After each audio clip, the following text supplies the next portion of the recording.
ഇന്ന് ലോകം മുഴുവൻ ഉറ്റുനോക്കുന്നത് ഇന്ത്യയുടെ വളർച്ചയിലേക്കാണ്. സാമ്പത്തിക രംഗത്തായാലും സാങ്കേതിക വിദ്യയിലായാലും ഭാരതം കൈവരിക്കുന്ന നേട്ടങ്ങൾ ചെറുതല്ല. എന്നാൽ ഇതിനെല്ലാം ഉപരിയായി ഒരു രാജ്യം കരുത്താർജിക്കേണ്ടത് അതിന്റെ അതിർത്തികളിലാണ്. നമ്മുടെ സൈനികർക്ക് ഏറ്റവും മികച്ച സൗകര്യങ്ങളും അത്യാധുനിക ആയുധങ്ങളും ലഭ്യമാക്കുക എന്ന ലക്ഷ്യത്തോടെ കേന്ദ്ര സർക്കാർ നടപ്പിലാക്കുന്ന വമ്പൻ പദ്ധതികൾ ഇപ്പോൾ വലിയ ഫലങ്ങൾ കണ്ടു തുടങ്ങിയിരിക്കുന്നു. അത്തരത്തിൽ ഇന്ത്യൻ സൈന്യത്തിന് കൂടുതൽ കരുത്തേകാൻ തദ്ദേശീയമായി നിർമ്മിച്ച ഒരു പുതിയ ആയുധം കൂടി എത്തിയിരിക്കുകയാണ്. അതാണ് പ്രഹാർ ലൈറ്റ് മിഷൻ ഗൺ. പ്രധാനമന്ത്രി നരേന്ദ്രമോദിയുടെ നേതൃത്വത്തിലുള്ള സർക്കാർ മുന്നോട്ട് വെച്ച ഏറ്റവും വലിയ ആശയങ്ങളിൽ ഒന്നാണ് മെയ്ക്ക് ഇൻ ഇന്ത്യ.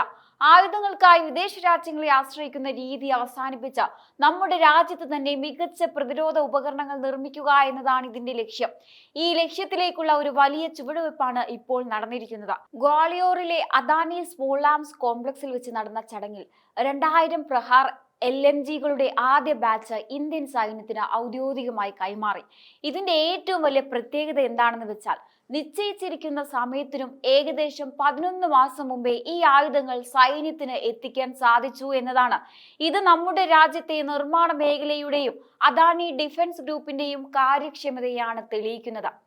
എന്തുകൊണ്ടാണ് ഈ പ്രഹാർ LMG ഇത്രയധികം ചർച്ച ചെയ്യപ്പെടുന്നത്? വർഷങ്ങളായി നമ്മുടെ സൈന്യം ഉപയോഗിച്ചിരുന്ന 5.56 mm ഇൻസാസ് മെഷീൻ ഗണ്ണുകൾക്ക് പകരമായാണ് 7.62 mm പ്രഹാർ എത്തുന്നത്. ഇതിന്റെ പ്രഹരശേഷി അതിശയിപ്പിക്കുന്നതാണ്. മിനിറ്റിൽ 700 റൗണ്ട് വെടിയുതിർത്തിക്കാൻ ഈ ആയുധത്തിന് സാധിക്കും. അതായത് ശത്രുവിന് ചിന്തിക്കാൻ പോലും സമയം നൽകാത്ത വേഗത. ഇതിന്റെ പരിധി 1 കിലോമീറ്റർ ആണ്. 1 കിലോമീറ്റർ അകലെയുള്ള ശത്രുവിനെ പോലും കൃത്യമായി ഉന്നം വെച്ച് വീഴ്ത്താൻ നമ്മുടെ സൈനികർക്ക് ഈ ആയുധത്തിലൂടെ സാധിക്കും. യുദ്ധക്കളത്തിൽ വേഗതയും കൃത്യതയുമാണ് പ്രധാനം. പ്രഹാർ LMG-യിൽ 20 റൗണ്ട് ഡ്രം മാഗസിനും ബെൽറ്റ് ഫെഡ് ഓപ്ഷനുകളും ലഭ്യമാണ്. ഇതിനർത്ഥം സെക്കൻഡുകൾക്കുള്ളിൽ തന്നെ ഈ ആയുധം വീണ്ടും ലോഡ് ചെയ്ത് ഉപയോഗിക്കാൻ സാധിക്കുമെന്നാണ്. കഠിനമായ കാലാവസ്ഥയിലും ദുർഘടമായ ഭൂപ്രകൃതിയിലും ഒരുപോലെ ഉപയോഗിക്കാൻ കഴിയുന്ന രീതിയിലാണ് ഇതിന്റെ നിർമ്മാണം. നമ്മുടെ സൈനികരുടെ ആത്മവിശ്വാസം വർദ്ധിപ്പിക്കാൻ ഇത്തരം അത്യാധുനിക സംവിധാനങ്ങൾ വലിയ പങ്ക് വഹിക്കും. കഴിഞ്ഞ കുറച്ച് വർഷങ്ങളായി പ്രതിരോധ മേഖലയിൽ ഭാരതം സ്വീകരിക്കുന്ന നിലപാടുകൾ വളരെ വ്യക്തമാണ്. നമ്മൾ സമാധാനം ആഗ്രഹിക്കുന്നു, പക്ഷേ ആരെങ്കിലും നമ്മെ വെല്ലുവിളിക്കാൻ വന്നാൽ അതിനെ നേരിടാൻ സുസജ്ജമായ ഒരു സൈന്യം നമുക്കുണ്ടെന്ന് ഉറപ്പുവരുത്തുകയാണ് മോദി സർക്കാർ ചെയ്യുന്നത്.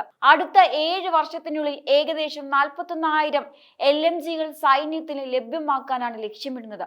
ഇതിൽ ആദ്യഘട്ടം തന്നെ ഇത്ര വേഗത്തിൽ പൂർത്തിയാക്കിയത് വലിയൊരു നേട്ടമായി തന്നെ കണക്കാക്കാം. ഇന്ന് ആയുധങ്ങൾ ഇറക്കുമതി ചെയ്യുന്ന രാജ്യങ്ങളിൽ നിന്നും ആയുധങ്ങൾ കയറ്റുമതി ചെയ്യുന്ന രാജ്യമായി ഭാരതം മാറുകയാണ്. പ്രതിരോധ മന്ത്രാലയത്തിലെയും അദാനി ഗ്രൂപ്പിലെയും ഉദ്യോഗസ്ഥർ ഒരുപോലെ പറഞ്ഞത് ഇത് മെയ്ക്ക് ഇൻ ഇന്ത്യ എന്ന പദ്ധതിയുടെ വലിയൊരു വിജയമാണെന്നാണ്. ഇന്ത്യൻ സൈന്യത്തിന്റെ ആവശ്യങ്ങൾ കണ്ടറിഞ്ഞ് നമ്മുടെ നാട്ടിലെ കമ്പനികൾ തന്നെ ലോക നിലവാരത്തിലുള്ള ആയുധങ്ങൾ നിർമ്മിക്കുന്നത് വരും തലമുറയ്ക്ക് വലിയ പ്രചോദനമാണ് നൽകുന്നത്. പ്രഹാർ LMG കേവലം ഒരു ആയുധം മാത്രമല്ല, അത് മാറുന്ന ഭാരതത്തിന്റെ പ്രതീകമാണ്. അതിർത്തിയിൽ കാവൽ നിൽക്കുന്ന നമ്മുടെ ജവാന്മാരുടെ കൈകളിൽ ഇനി കൂടുതൽ കരുത്തുള്ള ആയുധങ്ങൾ ഉണ്ടാകും. സുരക്ഷാ വലയം കൂടുതൽ ശക്തമാക്കി ആധുനിക സാങ്കേതിക വിദ്യയുടെ സഹായത്തോടെ ലോകത്തിലെ ഏറ്റവും മികച്ച സൈനിക ശക്തികളിലൊന്നായി ഇന്ത്യ മാറുകയാണ്. ഈ നേട്ടം ഓരോ ഭാരതീയനും അഭിമാനിക്കാനുള്ളതാണ്. ഇന്ന് ലോക രാഷ്ട്രങ്ങൾക്കിടയിൽ ഭാരതത്തിന് ലഭിക്കുന്ന ബഹുമാനം സമാനതകളില്ലാത്തതാണ്. അമേരിക്കൻ പ്രസിഡന്റ് ഡൊണാൾഡ് ട്രംപ് മുതൽ റഷ്യൻ പ്രസിഡന്റ് വ്ളാഡിമിർ പുടിൻ വരെ മോദിയെ തങ്ങളുടെ അടുത്ത സുഹൃത്തായി വിശേഷിപ്പിക്കുന്നത് നാം കണ്ടു. ഇതിന്റെ ഏറ്റവും വലിയ ഉദാഹരണമാണ് യുദ്ധമുഖങ്ങളിൽ പോലും ഇന്ത്യയുടെ വാക്കിന് ലഭിക്കുന്ന പ്രാധാന്യം. റഷ്യ യുക്രൈൻ സംഘർഷം കൊടുമ്പിരി കൊള്ളുന്ന സമയത്തും ഇത് യുദ്ധത്തിനുള്ള കാലമല്ല എന്ന് പുടിനോട് നേരിട്ട് പറയാൻ മോദി കാണിച്ച ആർജവം ലോകശക്തികളെ അത്ഭുതപ്പെടുത്തിയതാണ്. ഇന്ന് ഏത് വലിയ ആഗോള പ്രശ്നമുണ്ടായാലും സമാധാന ചർച്ചകൾക്കായി ലോകം ഉറ്റുനോക്കുന്നത് ഇന്ത്യയിലേക്കാണ്. യുക്രൈൻ പ്രതിനിധികൾ പോലും മോദി ഒരു ആഗോള നേതാവാണ് എന്നാണ് വിശേഷിപ്പിക്കുന്നത്. ആയുധങ്ങൾക്കായി റഷ്യയെയും അമേരിക്കയും മാത്രം ആശ്രയിച്ചിരുന്ന കാലത്ത് നിന്ന് ആയുധങ്ങൾ ലോകത്തിന് നൽകുന്ന രാജ്യമായി ഭാരതം മാറുകയാണ്. നാം നേരത്തെ ചർച്ച ചെയ്ത പ്രഹാർ LMG പോലെ തേജസ് വിമാനങ്ങളും ബ്രഹ്മോസ് മിസൈലുകളും ഇന്ന് മെയ്ക്ക് ഇൻ ഇന്ത്യയുടെ കരുത്തിൽ ഇന്ത്യയിൽ തന്നെ നിർമ്മിക്കപ്പെടുന്നു. മറ്റു രാജ്യങ്ങൾ ഇന്ത്യയുടെ ഈ വേഗത കണ്ട് അതിശയിക്കുകയാണ്. ലോകത്തെ 14ഓളം രാജ്യങ്ങളാണ് തങ്ങളുടെ ഏറ്റവും വലിയ സിവിലിയൻ പുരസ്കാരങ്ങൾ നൽകി നരേന്ദ്രമോദിയെ ആദരിച്ചത്. ഇതിൽ 7ഓളം ഇസ്ലാമിക രാജ്യങ്ങളും ഉൾപ്പെടുന്നു എന്നത് ഇന്ത്യയുടെ സന്തുലിതമായ വിദേശ നയത്തിന്റെ വിജയമാണ്. G20 ഉച്ചകോടി ഇന്ത്യയിൽ നടന്നപ്പോൾ ആഫ്രിക്കൻ യൂണിയനെ G20യിൽ അംഗമാക്കാൻ ഇന്ത്യ എടുത്ത മുൻകൈ ആഗോളതലത്തിൽ ഇന്ത്യയുടെ സ്വാധീനം എത്രത്തോളമാണെന്ന് തെളിയിച്ചു. കഴിഞ്ഞ 10 വർഷം കൊണ്ട് ഇന്ത്യയുടെ ആത്മവിശ്വാസം വർദ്ധിച്ചിരിക്കുകയാണ്. ലോകരാജ്യങ്ങൾക്കിടയിൽ വിശ്വഗുരു എന്ന പദവിയിലേക്ക് ഇന്ത്യ നടന്നു കയറുന്നത് ഓരോ ഇന്ത്യക്കാരനും അഭിമാനിക്കാവുന്ന കാര്യമാണ്. വെറുമൊരു വിപണി എന്ന നിലയിൽ നിന്ന് മാറി ലോകത്തെ നയിക്കാൻ കെൽപ്പുള്ള ഒരു ശക്തിയായി ഭാരതം മാറിയിരിക്കുന്നു എന്നത് പകൽ പോലെ വ്യക്തമാണ്. ഇന്നത്തെ ഇന്ത്യയെ നോക്കി പാകിസ്ഥാനും ചൈനയും ഒരുപോലെ ഭയപ്പെടുന്നു എന്ന യാഥാർത്ഥ്യം നാം തിരിച്ചറിയണം. ഒരു കാലത്ത് അതിർത്തിയിൽ പ്രകോപനങ്ങൾ സൃഷ്ടിച്ച ഇന്ത്യയെ സമ്മർദ്ദത്തിലാക്കാൻ ഈ രാജ്യങ്ങൾക്ക് സാധിച്ചിരുന്നു. എന്നാൽ ഇന്ന് ചിത്രം പൂർണ്ണമായും മാറിമറിഞ്ഞു. ഇത് ന്യൂ ഇന്ത്യയാണ്. അടികൊണ്ട് മിണ്ടാതിരിക്കുന്ന പഴയ ഇന്ത്യ അല്ല എന്ന് ഓരോ നീക്കത്തിലൂടെയും ഭാരതം തെളിയിച്ചു കൊണ്ടിരിക്കുകയാണ്. പാകിസ്ഥാന്റെ അതിർത്തി കടന്നു ചെന്ന് സർജിക്കൽ സ്ട്രൈക്ക് നടത്താനും ഗാൽവൻ താഴ്വരയിൽ ചൈനീസ് സൈന്യത്തിന് തക്കതായ മറുപടി നൽകാനും ഭാരതത്തിന് സാധിച്ചത് നമ്മുടെ സൈനികരുടെ വീര്യവും ഭരണകൂടത്തിന്റെ ഉറച്ച തീരുമാനങ്ങളും കൊണ്ടാണ്. ഇന്ന് പാകിസ്ഥാൻ സാമ്പത്തികമായും സൈനികമായും തകർന്നു നിൽക്കുമ്പോൾ ഇന്ത്യ ലോകത്തിലെ 3ാമത്തെ സാമ്പത്തിക ശക്തിയായും കരുത്തുറ്റ സൈനിക ശക്തിയായും വളർന്നു കഴിഞ്ഞു. നമ്മുടെ പക്കലുള്ള അഗ്നി 5 മിസൈലുകൾക്ക് ചൈനയുടെ ഏത് നഗരത്തെയും ലക്ഷ്യം വെക്കാൻ കെൽപ്പുള്ളപ്പോൾ ശത്രു രാജ്യങ്ങൾ ഇന്ത്യയെ പ്രകോപിപ്പിക്കാൻ 1000 വട്ടം ആലോചിക്കും. സമുദ്രനിരപ്പിൽ നിന്ന് 5000 മീറ്റർ ഉയരത്തിൽ പോലും പറന്ന് ശത്രുവിനെ തകർക്കാൻ ശേഷിയുള്ള പ്രജന്റ് ഹെലികോപ്റ്ററുകളും അതിർത്തിയിൽ നിശബ്ദമായി നിരീക്ഷണം നടത്തുന്ന അത്യാധുനിക ഡ്രോണുകളും ഇന്ന് ഇന്ത്യയുടെ കാവൽക്കാരാണ്.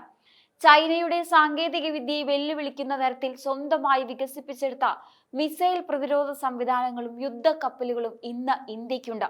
റഷ്യയിൽ നിന്നുള്ള S-400 മിസൈൽ പ്രതിരോധ സംവിധാനം കൂടി എത്തിയതോടെ ശത്രുവിന്റെ ഒരു വിമാനത്തിനോ മിസൈലിനോ പോലും ഇന്ത്യയുടെ ആകാശ പരിധിയിൽ പ്രവേശിക്കാൻ കഴിയില്ല. പാകിസ്ഥാനും ചൈനയും ഇന്ന് ഇന്ത്യയുടെ സൈനിക വളർച്ച കണ്ട് വിയർക്കുകയാണ്. സ്വയം പ്രതിരോധിക്കാൻ മാത്രമല്ല, ശത്രുവിന്റെ കേന്ദ്രങ്ങളിൽ കയറി പ്രഹരിക്കാനും ഇന്ത്യ ഇന്ന് സുസജ്ജമാണ്.